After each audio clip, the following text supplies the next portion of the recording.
let's look at what figures now are fight against corruption. Babajide Ogunsanwo, our data and information analyst, joins us now. Thank you for coming on today. Thank you, guys. Well, we were not able to conclude the last time out. Let's go through that now. I mean, what have you found as we just intend to go ahead fighting corruption? There's a lot we can discuss about. I was just trying to increase the volume right now, and it makes me really understand what families at home go through when this device doesn't work. So here's what happens. When you try and use this and it doesn't work, we resort to two things. The first is you either hit it on your hand or you try and replace the battery. So here's what it means. It means the easiest way to solve a problem is to identify the source of the problem.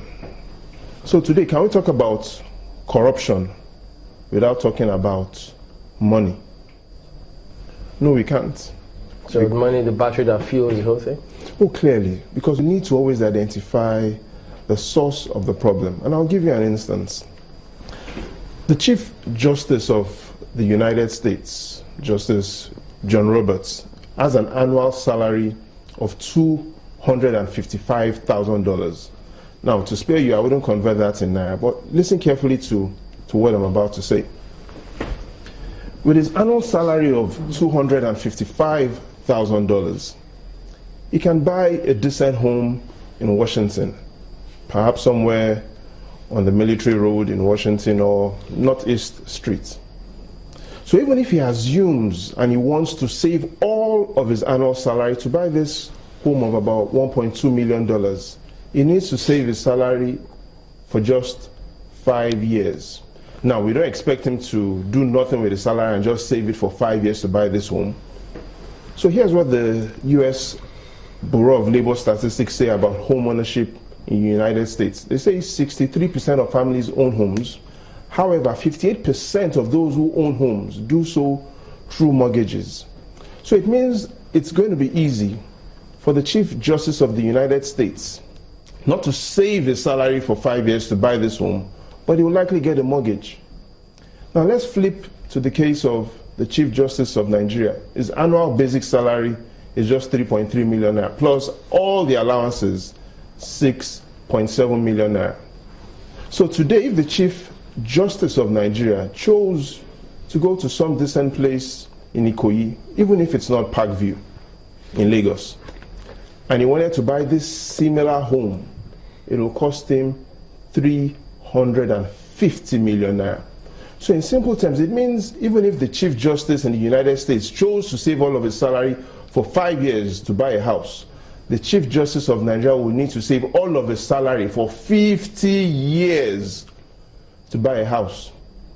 What about mortgages? Now, I'm yet to still meet that banker who will borrow anybody 350 million to buy a house if his annual basic salary is just 3.3 million naira.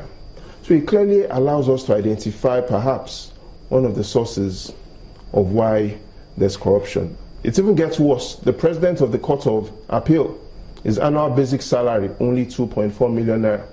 The justices in the Court of Appeal, based on the Revenue Mobilization and Fiscal Commission's own report on how much they earn, they say a justice of the Court of Appeal has an annual basic salary of only 1.9 million naira.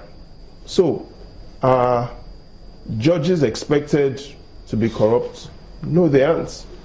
But is the air they breathe around them infested with the bacteria of corruption? Yes, it is. And so we clearly see a lot of the reasons why corruption still lingers on. Now, if we look at even our general corruption score from 1999, when we had President Obasanjo then, the corruption clearly had shown, the corruption indicators based on Transparency International's own report had shown that in 1999, under Obasanjo, corruption was 1.6/10. Now, by the time he left, even though, like I said last week, it's still a red card, he left it at 2.2 over 10. By the time Umaru Yar'Adua left, it was 2.4 over 10. As at the end of last year, our score was 2.6 over 10. Does that mean we kept on having a rise? Yes, we've had a rise, but it has been so slow. So we've just moved from 1.6 over 10, which is still a failure, to what we are today, 2.6 over 10. So yes, we've had a rise, but the rise has been so insignificant. In essence, if we are to continue at this slow pace, it means that before we get to 5 over 10, we'll be in the year 2030. That is the danger of today's corruption. But let's even look at other climes apart from Nigeria. Yes, there's corruption, perceived and alleged corruption in the United States as well. A dozen years ago, the US Supreme Court had then set up a federal judicial ethics committee to look at the allegations of corruption in the United States Supreme Court. A then justice in the United States Supreme Court, Justice Antonin Scalia, was alleged to be corrupt because he had gone on a hunting trip with the Vice President then, Dick Cheney. Now here were the three problems. The first was there was an ongoing case in the United States Supreme Court that Dick Cheney had an interest in.